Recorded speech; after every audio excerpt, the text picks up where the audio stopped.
I am heavily experienced with sedatives. My favorites are clonazepam, temazepam, and phenobarbital. I'm sure secobarbital would also be added to that list if I were ever given the opportunity to try it.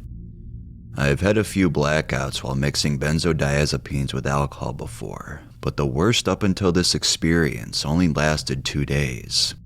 That one included 35 milligrams of clonazepam, 75 milligrams of clorazepate, 40 milligrams of oxycodone, and from what my friend said, over a 12-pack of beer. I've never had a blackout from alcohol alone. Since then, I've been very careful when mixing depressants, at least up until this horrific experience I'm about to write about. I also want to mention that we are all from out in the country. The closest large city to us is Pittsburgh. This may help readers to picture some of this mess better. I mean, we are somewhat used to large cities, but most of us have lived in the country most of our lives. The places I speak about are all small town cities, and the main city we cop dope at, and where some of us live, has a population of only around 30,000.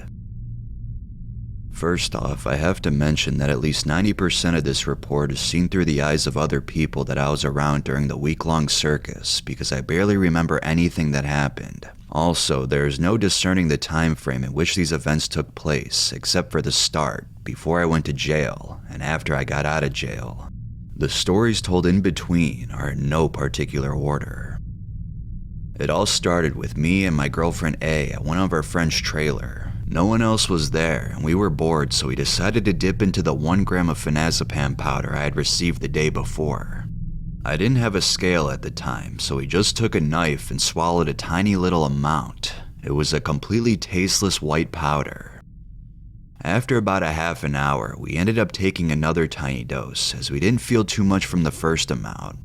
As far as I know, the night ended there. Nothing outlandish happened, and I remember not being too impressed with it.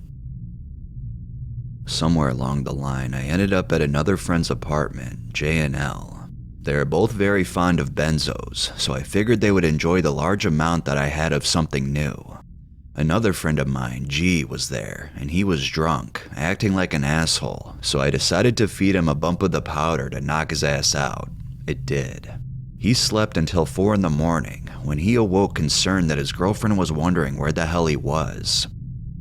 His girlfriend lived in the same apartment complex, so me and Jay walked over with him. When we got there, his girlfriend barely said anything, other than express that she was somewhat worried because she knows how he is when he drinks. Well, G, for some reason or another, had a guilty conscience, or maybe even a bit delusional, started screaming, "I didn't fucking do anything. What the fuck is wrong with you?" He proceeded to grab her by the neck, and her friend broke it up. Jay and I didn't want to be involved in his episodes, so we went back over to his apartment. Yes, I know, it was very irresponsible of me to have given him the drug in the first place, knowing how he is, but that just shows how intoxicated I was, as I am a very responsible person when it comes to drugs. Another section of the story began when I was with my friend J.E. and his girlfriend Ann. I suppose we were smoking crack all night while eating massive amounts of phenazepam, and for some odd reason, J.E. wanted to partake in some of my DOM with his girlfriend early in the morning. I gave him 5 milligrams and her 3 milligrams. At some point, I ended up with my girlfriend again, still with the last 2 friends mentioned, and we were on another mission to get money for crack and heroin. Apparently, we showed up at M's house, the place we go to do our hard drug deals, and we bought some heroin. I remember doing a couple bags and telling my girlfriend to be careful. What I don't remember is walking back and forth screaming at my girlfriend before we got the stuff to get back in the car while I was walking through the drug dealer's yard, a drug dealer that I didn't personally know, and my girl was falling into the fence. M and his girl were telling us that we were going to get shot while the dealer was inquiring about what the hell our problem was. Not my type of behavior at all, even though I am a drug addict. I suppose we got the money from J.E. and Ann panhandling it from local gas stations and grocery stores. I normally never go for that standard of drug behavior. If I can't manipulate my parents into giving me money or sell drugs to get money, I just don't do them. Apparently we went across the river into West Virginia, as we live on the border of Ohio and West Virginia, to find more sources to panhandle, and at some point, some form of logical reasoning hit me. I can't drive, so let's let my friend J.E. drive, who doesn't even have a license and is probably so sedated that he forgot he had taken the DOM and whatever was going on seemed perfectly normal to him. We were all taking key bump after key bump of the Phenazepam and licking it off the knife. Well, of course, here come the police. I was in the passenger seat when one of the two cops approached my vehicle about J.E. harassing customers at the gas station we were at. He already had a warrant for stealing $6 worth of gas at that particular store, and I had recently spent a couple months in jail on a possession of heroin charge in Ohio. The police were adamant about searching my car, but I refused to let them. Our girlfriends were half passed out in the back seat, and I told the cops that they were sick and I was just trying to get them back to Ohio to go home. Well, while we were waiting to get authorization to leave, I reached into the back seat and the undercover cop sitting at the pump beside me gave the signal to search the vehicle. My girlfriend was so out of it that I'm not even sure if she knew there were ever any police there, or perhaps she thought they left while they were searching my car, but she was wobbling around the back of it, talking about the syringes in the trunk. There's no paraphernalia charge in West Virginia, but the cop lied and said he found a bag of dope as well. The shit was in a woman's purse, bag type thing, and for some reason I did think there was a half a bag left in my car, so I didn't fight the arrest. So there we were, me and J.E. were off to Moundsville Regional Jail, and the police took the girls to Ann's house. The only things I remember about being in that jail was the meal trays, not the food. They were yellow, J.E. being my cellmate, and the arraignment being held in a room with the video where each inmate talked to the fat guy on the screen.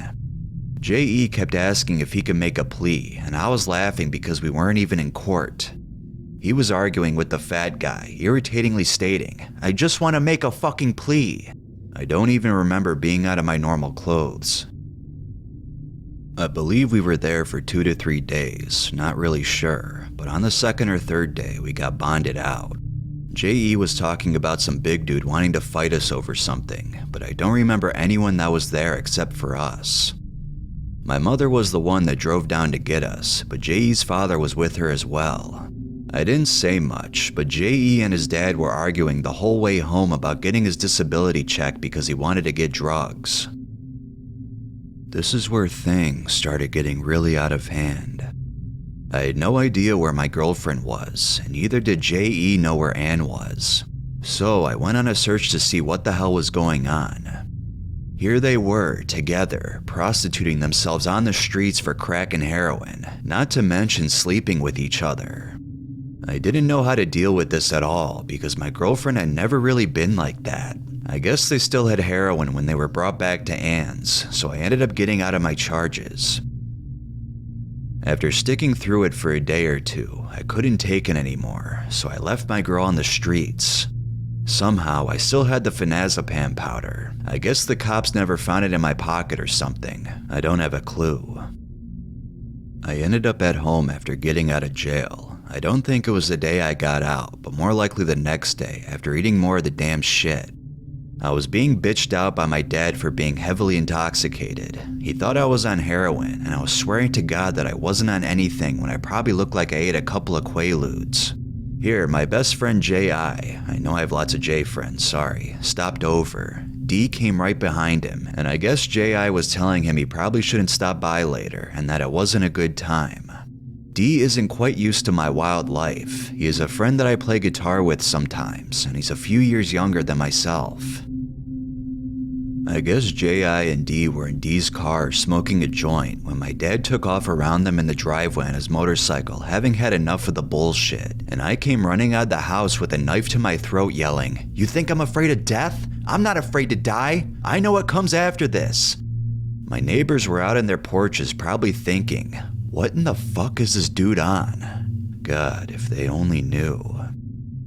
The reason I was flipping out was because my mom told me she was going to commit suicide by eating a bottle of methadone, followed by a bottle of temazepam. I calmed down a little and was yelling at my mother, "Why would you tell me that right now?" J.I. talked me into leaving and agreed to take me into town so I can get a $50 rock of crack to get my fucking head out of the clouds. I vaguely remember smoking it at his house and up in the woods while we hiked. I was told that I was nodding off hardcore in between hits and that the $50 piece lasted me 4 hours. Shit, that would normally be gone in 10 to 20 minutes. At yet another point, I was back at Jay's apartment drinking wine with my ex-girlfriend that left me more than a year before and had been trying to get back together with me. There was no drug in the world that would have had me sleep with that crazy bitch. Well, I did talk her into taking her car to get food when I was really planning on going downtown to get crack.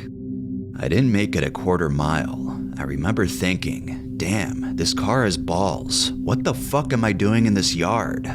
I flipped the car over the guardrail, completely totaling it.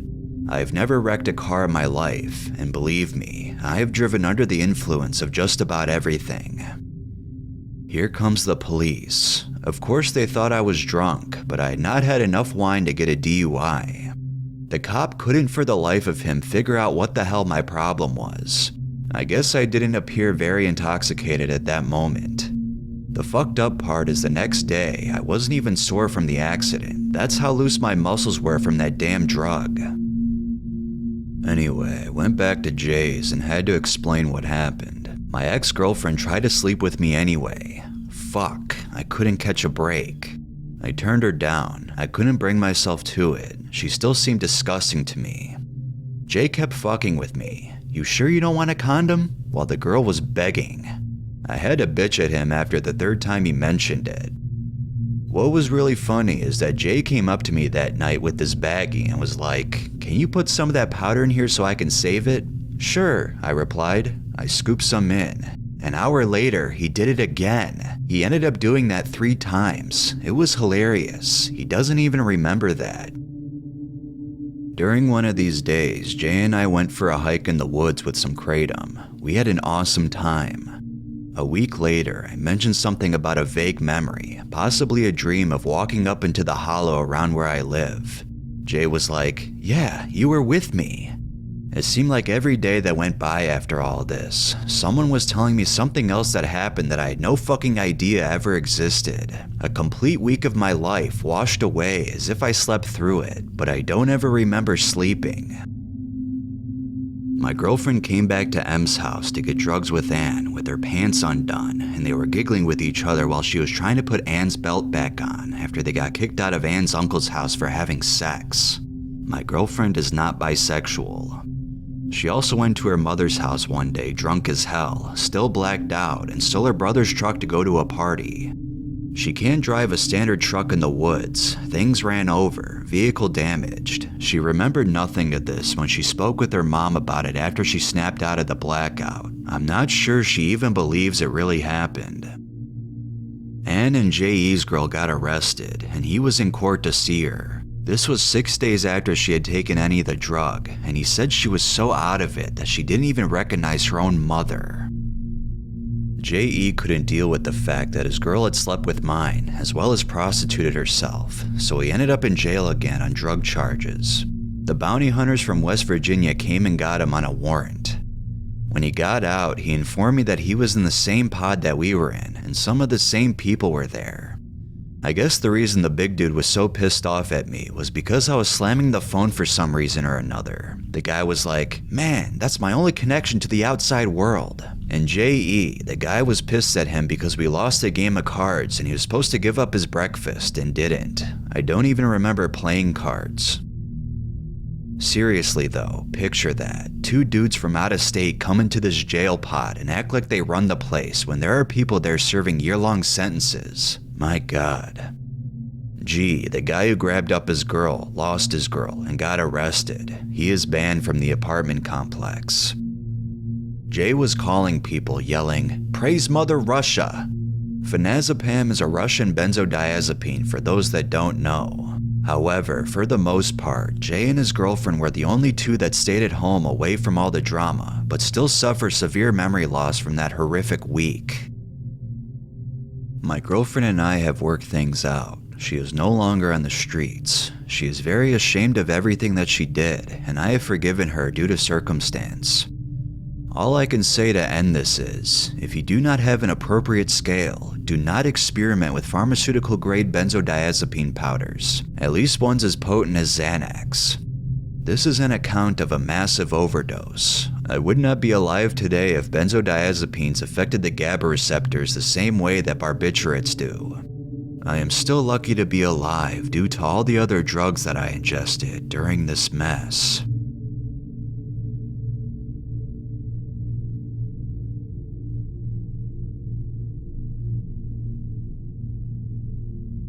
I thought I could sum up my trip on 2CI yet again, this time a bit more detailed, since it's been 5 months since it happened by now, and I've gotten more information about it all, and as I've gotten back to a more normal life, I'm able to look back at situations like this without fucking my head up totally.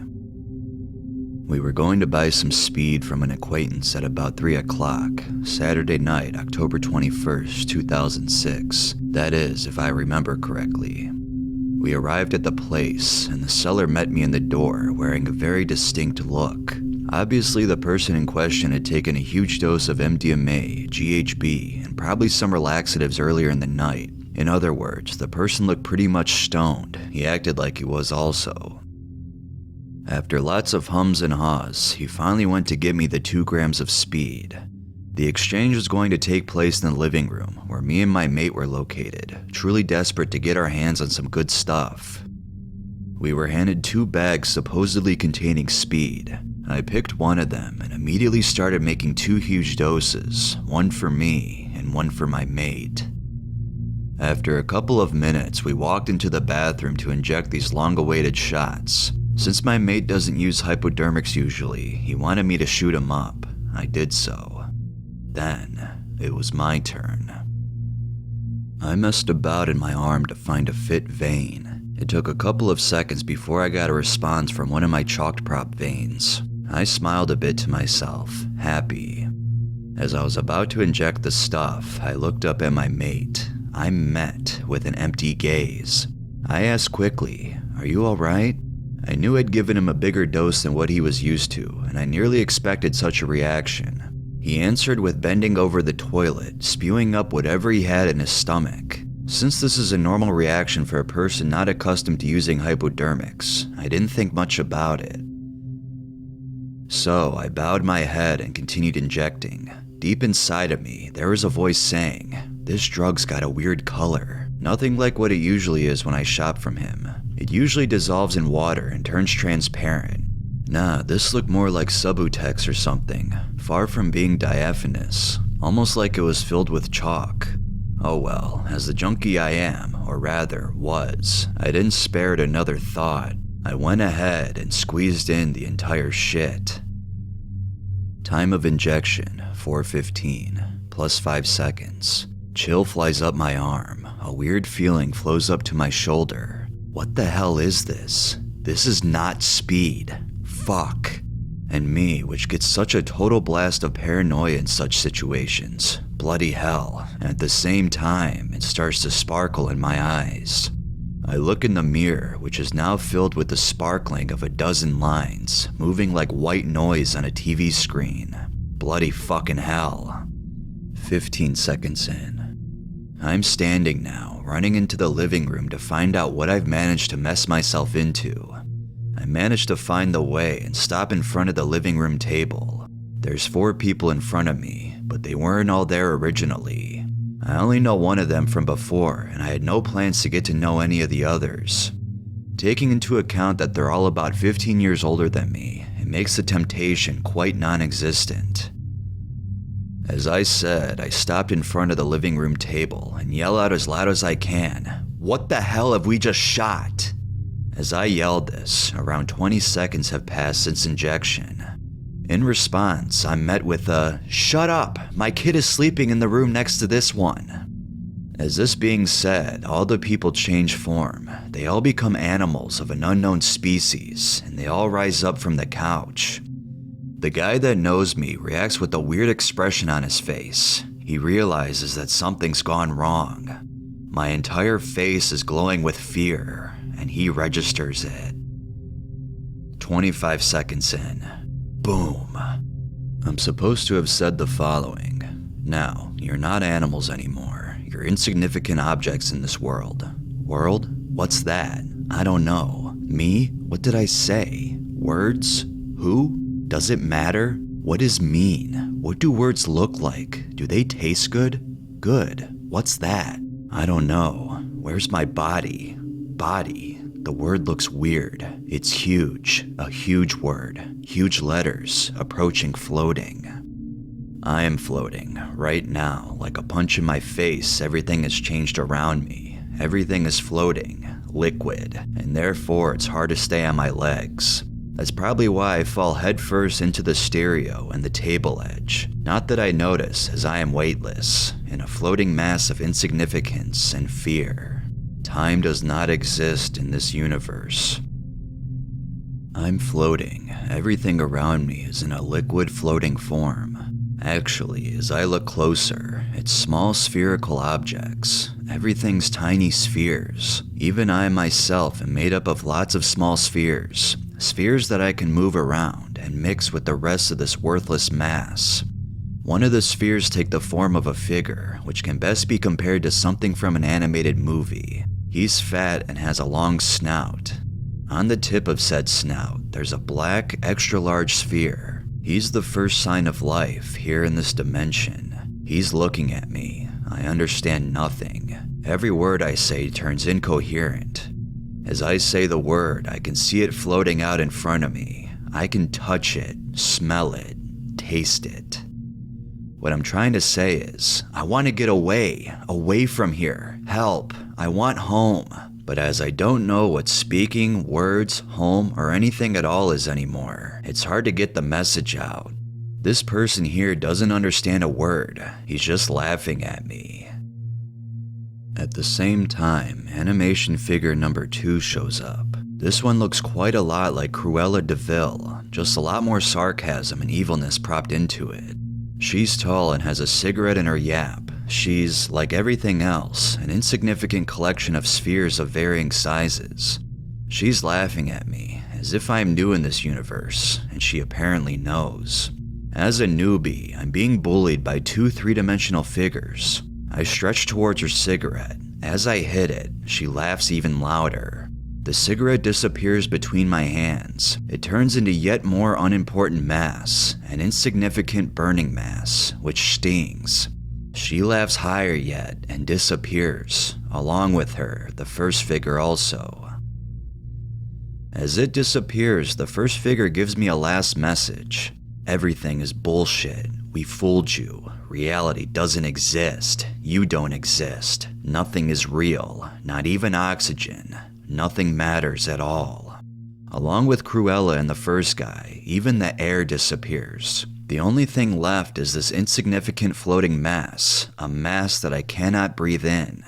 I try to push it away, although it does not make any sense. I understand nothing at all. Around me, there's just lots of colors floating around each other. And when I look closer at each color, I see that they're small spheres, small, insignificant spheres, just as insignificant as everything else, even me. I disappear out of this dimension and into the next. Around me, there's only dead creatures. With closer inspection, I see that they're skeletons, weird skeletons, eerie skeletons. One of them is wearing a cyan sweater of some kind. He's standing in front of me, looking at me. The ground is filled with brown, foul-smelling cold water. My feet are wet. It's like my brain received a message saying, I'll be here for the rest of my eternity, here in this insignificant, scary dimension, alone. I look up at the blue-dressed skeleton. I notice how weird his arms are. Correction, arm. He's only got one. Said arm is at a 90-degree angle out from his body, as if he's pointing at something. Then I notice that he's holding the end of a long cable or steel wire in his hand. As I inspect the thread further, it starts to make electrical noises, as if it's charging. At the same time, it starts shooting sparks and glowing in strong colors. I'm panicking. As this cable is charging up, I'm dragged along the ground, pulled by the arms, but no one is holding me. I fall down in the mud at the end of this long wire. This place is totally empty. It's just me here, and lots of dead bodies. By my calculations, I spent a long time here in this mudland. The scenario I just explained repeated several times, as if stuck in repeat. But then, I disappear out of this dimension to enter yet another one. There's pieces of glass around me, millions of them. I'm dragged by servants. I think they are policemen. I am bloody, soaked by blood. My legs are gone as if they were torn right off, and I am now being dragged along the ground while millions of glass pieces are cutting me up more and more. In one moment, I see myself back at my children's school, which I was at for the last time nearly 10 years ago, but the school disappears again. The world around me is still insignificant. In the universe, I notice that there's not one round form. Everything is cubic, even me, built up by lots of cubes, each and every one just as insignificant as the next one. I feel total panic in my body. I can't express it since I don't know what language is, and therefore I can't communicate with anyone. Not that I expect any communication, since the policeman dragging me along is obviously not from any regular world. That's probably why they can't help me in any way either.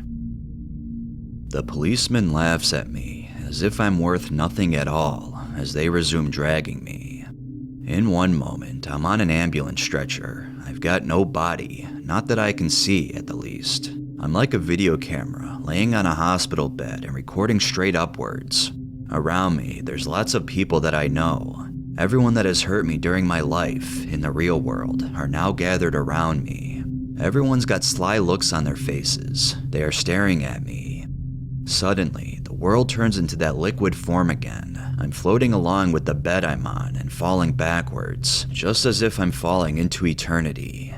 Slowly, as all the people around me all together yell, "Oh no! Oh! Oh!" I feel fear, as if I know what's going to happen. After I've fallen downwards for a while into this insignificant mass, I'm impaled by hundreds of thin metal threads, like an egg cutter. I can feel the wires chop my body into 100 pieces. Slowly, the threads hit my eyes, and I can see driplets of blood flying everywhere in slow motion. Impaled, right, more fear. As in lots of other scenarios, this is also stuck in repeat. The impaling happened so many times that I can't look at it anymore. I can't understand that this is my destiny. This is how it should end. I still have no knowledge of any reality, time, or anything. 13 hours in, a glimpse of a human. I still feel a confused feeling spreading through my body. I look up. Hell, I'm on the hospital bed still. Am I gonna get impaled again? No. For once, I'm seeing a real human being, a feeling of warmth. I'm disappearing again, back to a world with no meaning or anything else. 18 hours in. Yet another glimpse, yet again the same person. This time I'm fighting not to lose it again. I manage to open my eyes. I fight really hard to make the people notice me. She sees me. A feeling of being saved is spreading through my body. I turn my head and look towards the light. My parents are sitting there. They open their eyes, staring at me. I feel well. Have I finally managed to fight out of the other universes, back to the world I missed so much? Yes, it seems so. More doctors and nurses come towards me. They are messing about with lots of things around me. I don't know what. One of them holds a flashlight right to my eye and is speaking to me. I don't understand what they're saying, but I respond with a smile. I look at my mom again. She's answering me with a small smile, like a thank God that he woke up smile. Finally, I manage to say something. I'm asked if I know where I am. I answer no, confused as I am. The nurse laughs a bit. Then the same person asks if I know what drug I used. I answered amphetamine, just as confused as before. She understands nothing, neither do I. But it doesn't matter, I am back. That was the only thing that mattered to me. Apparently, I'd become very uncontrollable during my stay at the hospital, so they pumped me full of Stesolid, diazepam, which made me lay completely still. They thought I might have become brain damaged, so they had even scanned my head. Suddenly, I feel an extreme pain spreading throughout my entire body. I'm twisting around. The nurse gives me a mirror. I am looking at myself, not believing my own eyes. I have never seen such a beat-up face in my entire life. My entire body is bloody, cut up and blue. My back has received a good whack, and I could feel that something's not quite right. But oh well, I am still alive. After a few glasses of water, I rise up from the bed. It hurts, but I have to. I go straight over to my dad, as I can see he's not doing completely fine. I give him a hug for the first time during my 20 years. I've got such a bad conscience. Thinking to myself that I've seen my family go through enough hell, I pull myself together and I'm gonna stop abusing drugs. X amount of hours in, the hospital gives me 2 crutches and I limp back home along with my parents. 5 months later, I still have problems with flashbacks and the sort. I receive different kinds of medicines to manage to retain a normal life. As of now, it works quite well. I've quit the junkie lifestyle and I'm looking forward to a life of studying and work. I've been told that if I touch another hallucinogen ever again, I might risk fucking my brain beyond all repair. I've remembered that. I've tried, stupid as I am, to eat some ecstasy sometime in February. The result? 2 days of flashbacks. I lost control totally. That was after just a single ecstasy pill, which probably contained anything but MDMA. I'm used to shooting it, but this time I decided to eat it. Thank God that I didn't shoot it when a single ecstasy was enough to send me on a trip like that. Never again, and I am still sticking to that. Real friends are like good ecstasy. They fill your life with happiness, but are damn hard to find.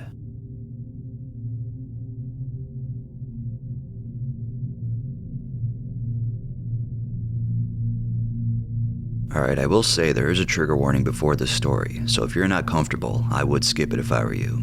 Alright, thank you. I want to preface by saying I'm not against psych meds. I am on them to this day, and they help many people. This is just a disturbing example of treatment gone wrong. My name is Mason, and I live in the burbs of Philadelphia. For a while now, I've been grappling with overwhelming emotional struggles due to borderline personality disorder and chronic dissociation, sometimes called depersonalization-derealization disorder. On January 23, 2022, I found myself standing on the precipice of despair. The weight of life's challenges became too much to bear, and I made a decision that I now deeply regret. I attempted suicide, and I immediately regretted my decision. I called 911. Within moments, I was whisked away to the hospital. They stitched my attempt wound and sent me to an inpatient psychiatric facility in Philadelphia. The psychiatrist worked to stabilize me with many different medications, none of which worked. This is until he tried Latuda on me. I felt somewhat free from my thoughts, and the peace I once longed for was kind of present. Not fully, but I had hope. That's until it wasn't. Days turned into nights, and nights turned into days as the hospital became my temporary home. Eventually, I was discharged with a prescription for the Latuda. I went and picked it up and immediately took my first dose.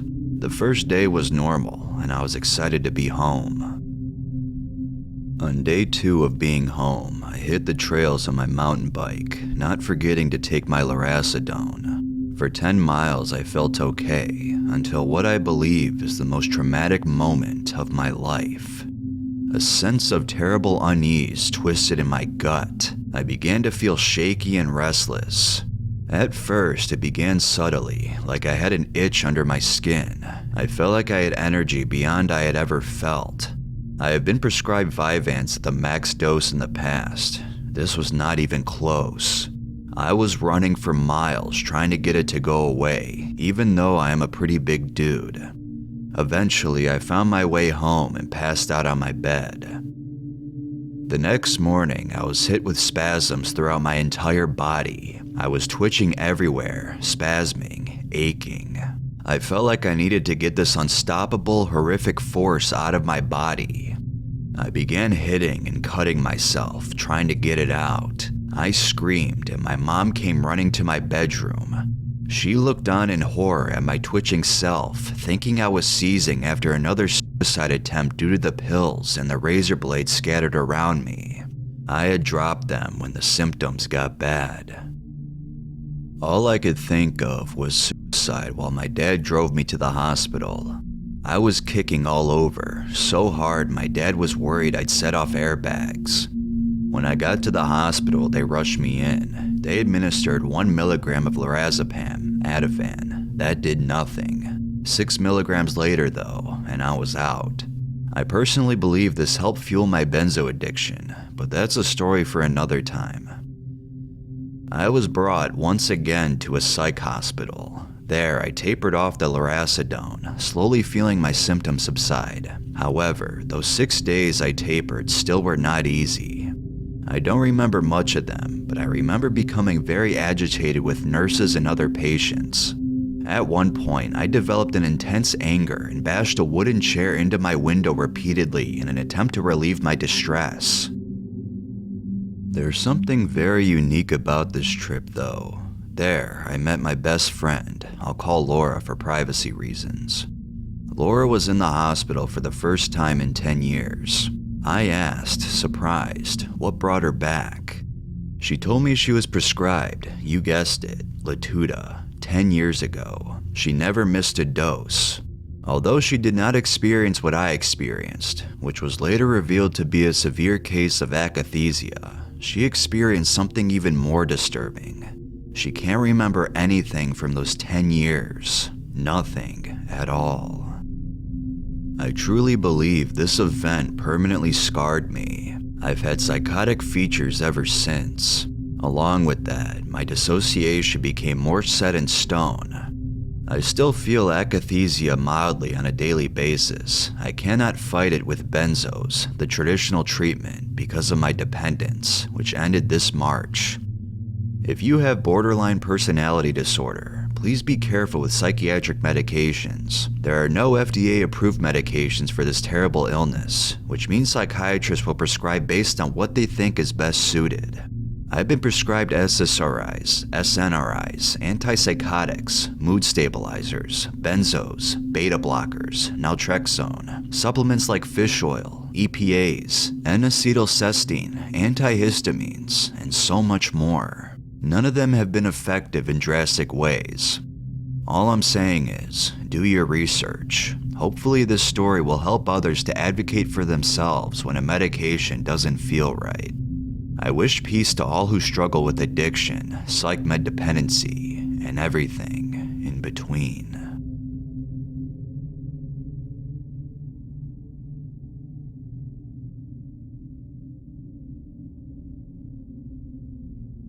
Let me preface this by saying, do not try to get high off a prescription or over-the-counter medications. It's very bad for your heart, liver, kidneys, mind, soul, relationship with God, and your life.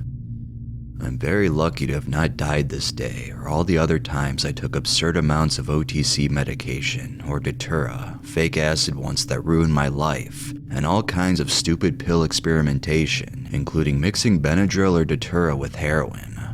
Once I did a little bit of DXM and heroin. I'm not proud of this because I have a friend who died from this shit. Rest in peace, C.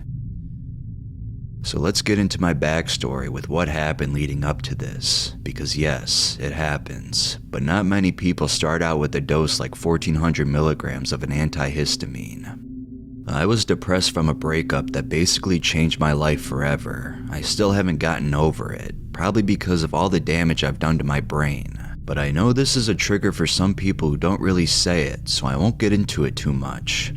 I started experimenting with alcohol and getting really fucked up.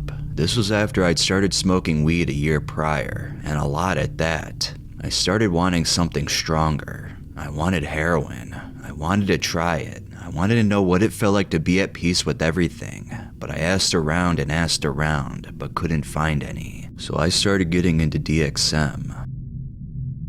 I realized that when taking larger than recommended amounts of NyQuil or DayQuil and go on a walk in the spring weather and hit my cart, I felt abnormally peaceful. Everything was extremely colorful, and I didn't know why, but something in my brain recognized it was the NyQuil and Dayquil. So eventually, yes, I did switch to Mucinex, which is bad, but not as bad. I don't like acetaminophen, and it's very dangerous. But I got really into DXM, and I started doing it every time I could get my hands on it. I was 15 at the time, and doing it all summer long. Eventually, I discovered a plant called Datura. Most of you on here know about that, and started experimenting with it. But eventually I started doing acid, and loved it. Never had a negative experience except when I took 3 tabs of what most likely was 25I or some other dangerous research chemical, as I had a very bad reaction, and it ruined my life. So to cope with what literally felt like mild existential trauma for months after, I would just take absurd amounts of DXM and DPH, sometimes mixing them and getting very strong trips. Eventually, I got fired from my job months later for basically being in psychosis. Constantly from how high I was at work, I would go on DXM, Benadryl, acid, and sometimes Datura on my worst days. Thankfully, I don't even so much as smoke 1 hit of weed before work now, as my brother has taught me the importance of getting work done efficiently, and my job is more active and difficult now. So now it just became a hollow, boring point in my life where I was so depressed from the way fake acid changed my brain that I just laid in bed all day, watching YouTube or just staring at the wall, high or not high, tripping or not tripping. At this point, I was constantly walking to the Datura field near my house because I was just looking for some escape, but I started noticing that I was taking absurd amounts of seeds and feeling nothing but the dry mouth and tiredness, feeling mostly coherent for some reason, even off hundreds. So eventually I got off that and realized that the DPH was doing the same thing. No more visuals, no more audio hallucinations, no more fun. Not even at 1,000 milligrams. So one day, I got the bright idea to use my prescription medicine, which I had experimented with before in half of the dose of this specific day, but only like 2 times, to try to trip, since my tolerance to Visceral, aka Hydroxyzine, just had to be lower, at least in my mind. So I decided, while being home alone at my house on a warm summer day, to take 1,000 milligrams and see how I felt. So I took all the chalky, disgusting white pills, 50 milligrams each, 20 of them, and decided I would sit and wait for something to kick in. I don't remember perfectly, but I'd say it had been about 30 minutes, and I remembered that I loved taking showers while tripping, so I redosed some more, 200 more milligrams, and got in the shower and sat there. It was at this point I think I started feeling it a little. It was nice at first. My head felt nice and cloudy, and I was a little shaky, but I realized something right away about this high of a dose of hydroxyzine. It didn't feel as quote-unquote clean as Benadryl. It felt almost a little painful on my insides, like they were drying out rapidly, more rapidly than usual. I sat in the shower for a long time. The warm water did feel good. I was cold, very cold, shivering. So I sat in the shower and looked at the visuals, but once again, like the Benadryl, they failed to intrigue me very much, but also less than the Benadryl too. I didn't necessarily feel like I was seeing patterns and swirls and strange glitchiness to the world like on Benadryl. It was more like my eyes felt so incapable of seeing, and that was about it. Nothing trippy yet, nor would there ever really be. I sat there for probably close to an hour, waiting for some kind of extreme mental change and for the trip to take over the negative body load, but it never happened. I eventually got up and out of the shower, which was actually a really difficult task to do. My legs were shaking and wobbling and jumping, and I had to hold on to the wall for fear of falling, and slowly got dressed and tried to put my cross necklace on, which was also a very difficult task to do. I have to open the chain with my thumb and slowly guide the small chain through the thumb part while holding it with my thumb. Any flexing of my muscles made my hand shake rapidly, like a severe dementia patient, which actually really hurt my heart, especially in that state. But I eventually, by the will of God, got it on.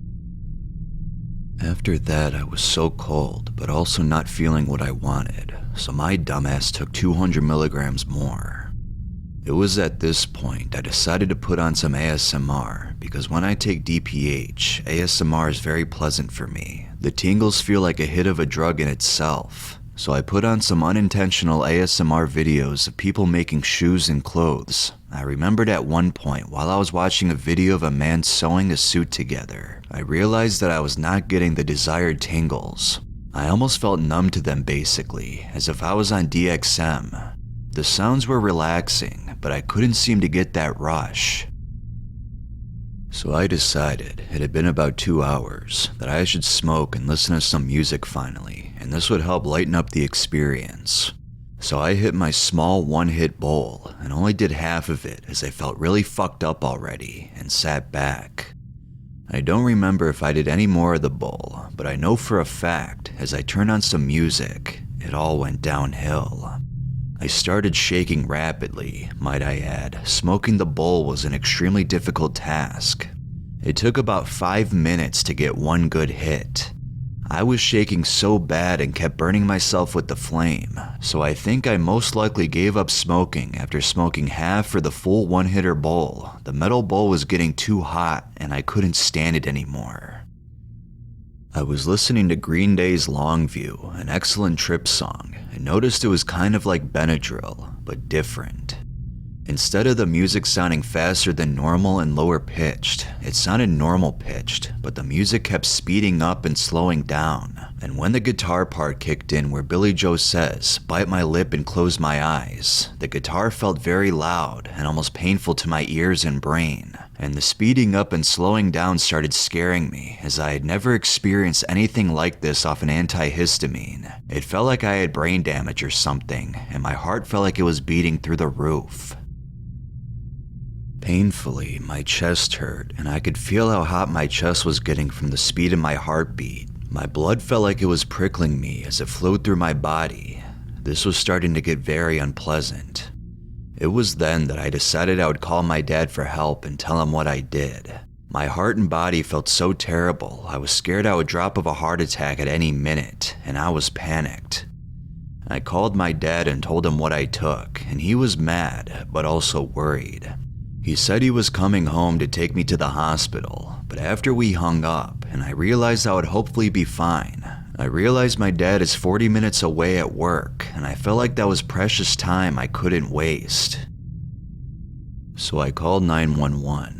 They were used to my calls. Whether it be out of me taking some absurd amount of pills and alcohol, some concerned friend calling the police as I post stupid incoherent shit on my story while on DXM, or me calling them out of pure delusion asking if they thought I had done anything wrong, as at this point in my life, after that fake acid, my whole view is different and it feels like everyone hates me and thinks I'm a criminal, but I don't know why.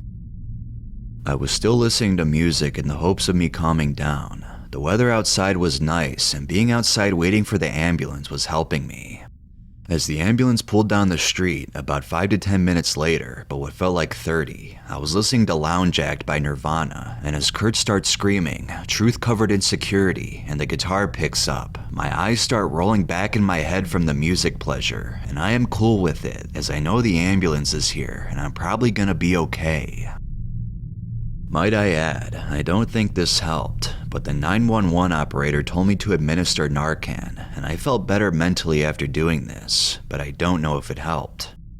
On the way to the hospital, I was listening to music. Queen's Cool Cat sounded amazing to feel the motion of the ambulance and the safety of going to the hospital.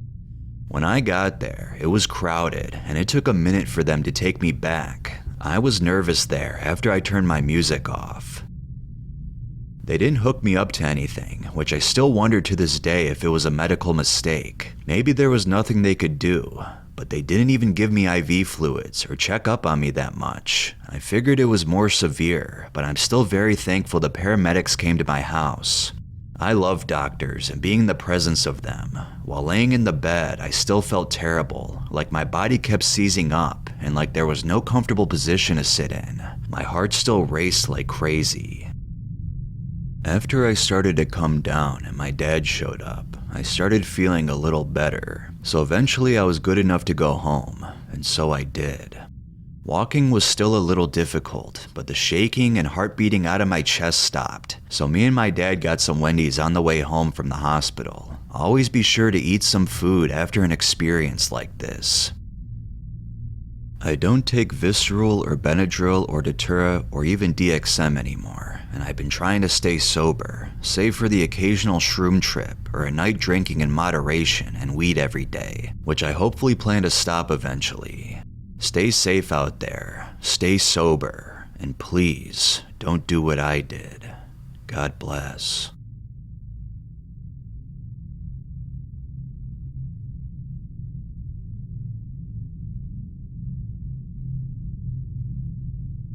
This took place in 2014. My mother was prescribed Wellbutrin at 300 milligrams a capsule. I had been going through this awakening and got to the point where I believed I should die due to these signs I've been noticing since the awakening. I grabbed the bottle out of the cabinet and went to my room. I poured out a good handful, put some back, took like 3 back out just to make sure the bottle looked normal. In my hand, I was holding 14 pills, 4,200 milligrams of Wellbutrin. To make sure this is what these signs wanted, I rolled some dice. Yes, being my favorite number, the dice hit the ground. 1 and 4.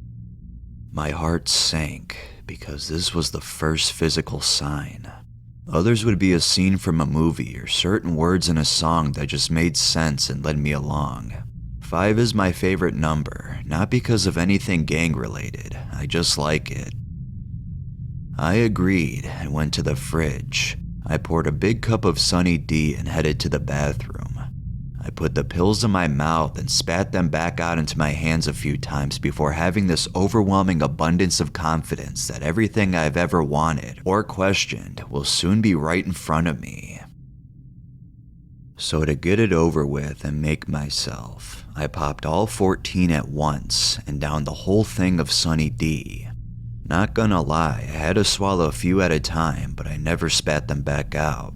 I didn't know at the time, but Wellbutrin is a slow-release pill, so I was expecting not to wake up.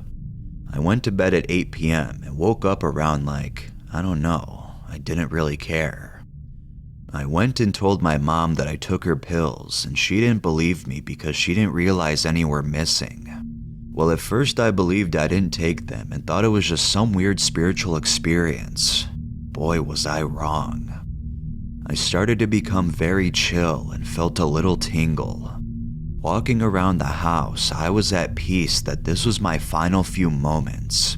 My mom stood in front of me and asked to see my pupils, and she asked if I felt okay. I told her I felt great. Okay, this is where the hallucination started. I was looking around her, at this beautiful fabrication in the space around her. It was her aura. I told her it was pretty because it was. I felt so peaceful. I knew my mom knew, but I was happy.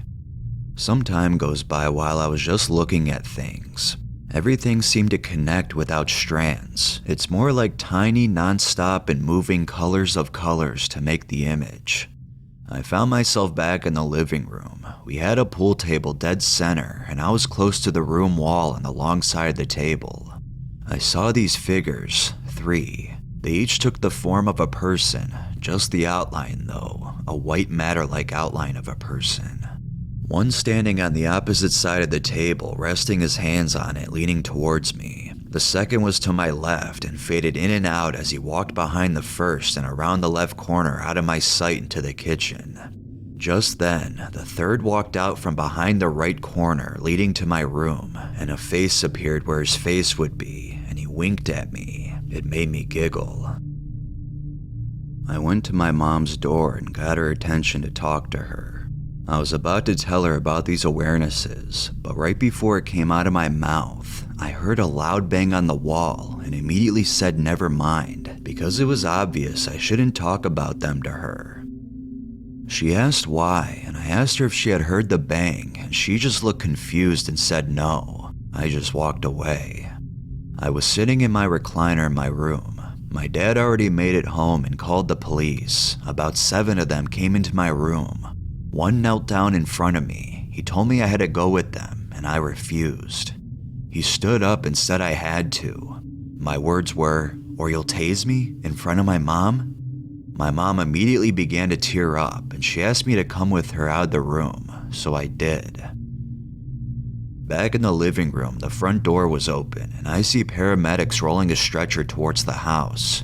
I looked dead at my mom and told her I'm not getting on the stretcher because I was okay and was going to be okay. She cried. She asked me to get on the stretcher for her, so I told her okay and turned towards the door. Before I even took my first step, I hear screaming, "Don't get on that stretcher!" I knew it was the ones around the pool table because I recognized the vibe. I told my mom that this is the only chance I had to figure out the reason for everything and that they told me not to get on the stretcher. Please, son, for me. I couldn't hurt my mom like that. I started walking towards and getting on the stretcher. All the while, all I could hear was, "If you do it, you will live. You need to die, please." They got me buckled up and we were on our way to the hospital. I called the guy in the back with me Dale because they told me it means complete moron, and I told him to call me Slim, which they told me means superior intelligence. The only major thing I remember from the ride to the hospital was the ambulance symbol on the window in the back. It had some badass color waves covering it. We got to the hospital, and as they were rolling me in, I turned to my left, and there was this really pretty nurse. I felt she needed to be let known, so I told her that she was beautiful and to never let anyone tell her differently. She just stopped following us. The next thing I know, I open my eyes and feel super tired, look down at my feet, and I see I got a catheter in my dick. I giggled and passed out. I woke up another time and felt something in my throat, but passed right the fuck back out.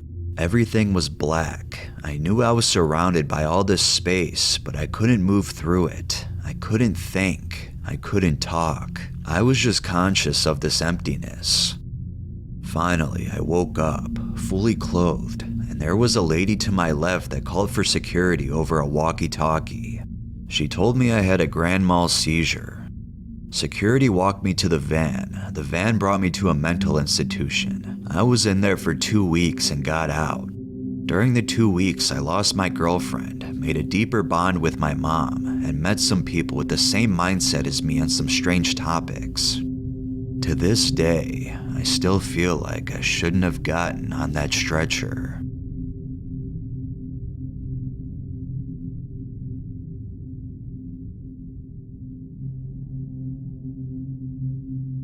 Thought I'd write a report on the time I accidentally put myself in a coma. I have sat on this story for a while, as there isn't much to say about before I blacked out, but I feel it's important to share the risks of this substance. Yes, I know the doses were incredibly stupid, and this was a while ago, so timestamps won't be too accurate. It started as a normal day when my best mate at the time called to come over. He asked if I wanted to try some Baclofen since he had just got a script for 25mg tablets, which I agreed to. Usually with drugs, I'll research extensively on dosages and safety measures. This is the only time I failed to do so, which ended up being a major mistake. He came over and handed me 10 pills and poured himself 10. I asked how much I should take, but he didn't seem to know either and ate all 10, so I did the same. We smoke a little bit of weed and decide we should get some alcohol and go for a walk while these kick in. After about 30 minutes, the first signs of something happening begin, a similar feeling to a pregabalin high. We walk into some mates from school and talk for a bit, where I say I'm not feeling much and take another 6. Bad idea. I get to the bottle and get the drinks, but at this point, my mate's starting to feel sick and has thrown up. The walk back home was a struggle. I was all over the place, and he kept throwing up, and I began drinking. We finally got home where my friend goes straight to the toilet. I drink more and make him some food so he hopefully feels better. At this point, I begin feeling incredibly drunk and sit on the floor making sure he's alright. His mom comes over and is wondering why he's sick, which we try to put the blame on the drinking. I still wanted to get more fucked up, so I grabbed some Klonopin and Lyrica, took 600 milligrams of Lyrica and 6 milligrams of Klonopin, and gave my mate a Klonopin for when he's feeling better. He continues in the toilet, and I get to drinking more until his mom says he's got to go home now, and she realizes something is wrong. I begin to feel it come on some more, and I'm getting questioned by his mom, but can't remember the word Baclofen and didn't want to get caught. I kept telling my mom I didn't take anything as they drove off.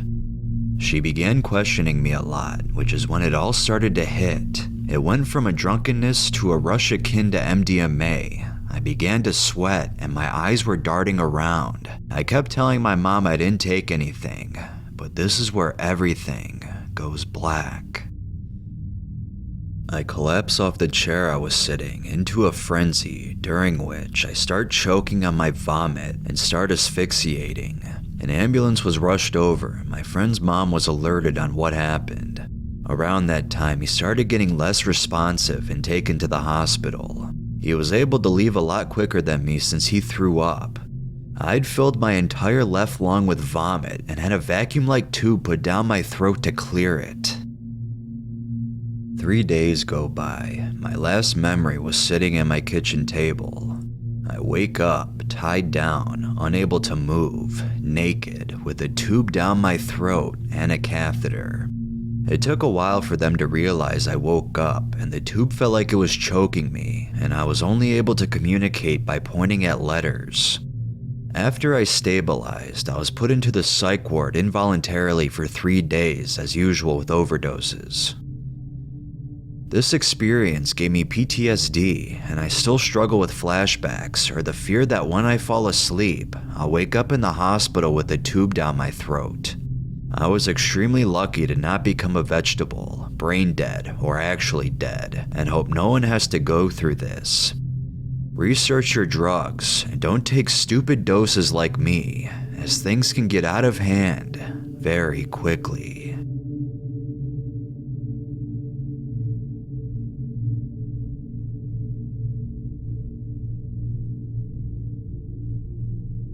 Kratom ruined my life. Quite literally. Realistically though, I ruined my life using Kratom. I take responsibility for my actions, but the reality is that I would not have these problems if not for Kratom. I have to do an enema every 1 to 3 days, depending on how bad the constipation and intestinal pain is, just to not die. I have to take lots of Miralax, etc. Laxatives do not work at all, and before anyone asks, I am not and have never been addicted to them. My motility is almost non-existent though.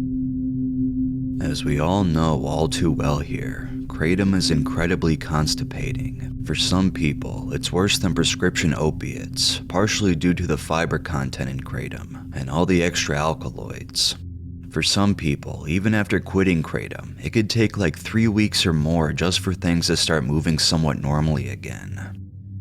Anyway, I started using Kratom in November of 2016. I'm 25 years old, so doing the math, I had just turned 18 then. At first, it was a literal miracle. It cured the PTSD that nearly killed me. I thought I had found the ultimate natural medicine for my brain.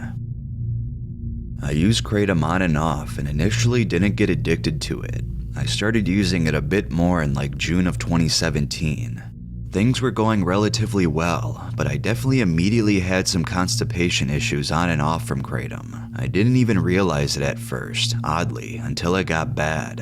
I was just so thankful to not be wanting to die. In like July of 2016, I started using Kratom a bit more often, and even that was maybe once a week or twice a week. In August then, things got bad. I'd used Kratom like 5 times in a week, and I hadn't gone to the bathroom once. I stopped Kratom immediately, and even then had withdrawal, though it was nowhere even close to what I would later experience. I'm seriously sensitive to withdrawal due to fibromyalgia. I was on vacation with my family and had to come clean about my bathroom issues. My family helped a lot, and I eventually got significantly less stopped up. But I didn't want to lose my new miracle due to my mental illness and flawed thinking, I thought to myself, well, maybe this time it won't be as bad and I could just be proactive and take Miralax if things start to get worse again. Yeah, stupid. Things continued to kinda get worse, then better again, then worse again, then better. I justified it because Kratom worked so well for my anxiety and even made me ignore the bathroom issues. It seemed like a worthy trade-off since I knew a lot of chronic pain patients who had constipation issues, and I do also have chronic pain. In January of 2017, I reached 30 days without using the bathroom. Granted, I was not eating much at all by then. I tried everything. Laxatives, enema, Miralax, Linzess, prescriptions, etc. Nothing was working. I was beyond terrified and reading stories of people whose intestines ruptured and they needed an ostomy bag. And yes, I had stopped Kratom completely long before this. I went to the ER 3 times. They did nothing, literally nothing. They literally told me I might have a rupture and need surgery soon. All this due to Kratom and my stupidity. Eventually, my doctor helped me find the perfect combination that at least got me out of dangerous territory. 6 capfuls of Miralax per day, laxatives, and then a massive bag enema 3 times. Then when I got out of panic mode, I had to keep doing enemas. My guts never woke back up. I went another 2 weeks without going, and I had to start doing enemas again. I kept needing to use enemas, almost no laxatives though, just to use the bathroom. Things never got better again. I had a colonoscopy near the end of 2017, and they told me that there was nothing seriously wrong with my gut besides inflammation. Well, I went another 2 months without Kratom, and everything proceeded as it was. I started Kratom back again though, because I felt that if my guts were staying screwed up anyway, I may as well just start using again. Really dumb, and maybe things wouldn't be as they are now if I had just stayed away. I still have to do enemas every 1 to 3 days just to not die, or have intestinal pain, which is often uncomfortable, on the verge of pain regardless. It's been 6 years. I became extremely depressed in 2020 and had 3 suicide attempts by 2022. I used Kratom for the vast majority of these years, only slowing down to see if my guts had gotten any better. They hadn't. I also got severely addicted to research chemical benzos and had to taper over the course of a year with the doctor's help. I used 25 to 30 grams per day of Kratom and went cold turkey in 2019. It was so horrible. I didn't sleep for literally 12 days. It was on the verge of psychosis. I had my mom hide all the knives. The only thing that got me to sleep was being driven around in a car with my mom for several hours each day for a week. I eventually gave up again and used Kratom up until March 3rd, 2023. Since then, I am doing well, all things considered. My intestinal issues have gotten significantly easier to handle. My GI doctor thinks the damage may be permanent though. I'd like to get another colonoscopy done, but it is too expensive. I am 129 days off of Kratom and am the happiest I've been in literal years. The PAWs has basically ended now. I am now enrolled in college for this fall for a CS degree. I'm actually a formerly very successful app developer, but Kratom had ruined that. I'm now working on my app again and have a good shot at success if I stay motivated, which is easier than ever again. I released my first highly successful app at 15 years old, so I'm somewhat experienced. My fibromyalgia symptoms as well are so much improved, to the point I have some really good pain days now. Wow, I didn't realize it, but my fibromyalgia symptoms had gotten so much worse due to Kratom. The pain and temperature fluctuations were unbearable during Kratom use, and especially when stopping. Basically, I've come to say, even if Kratom has taken a lot from you, it can actually get better, even if you don't think it can. I've seen some very worrying posts over the years of others deciding to use enemas so they can use Kratom. Not a lot, but I've seen more than a few. Let this serve as a warning.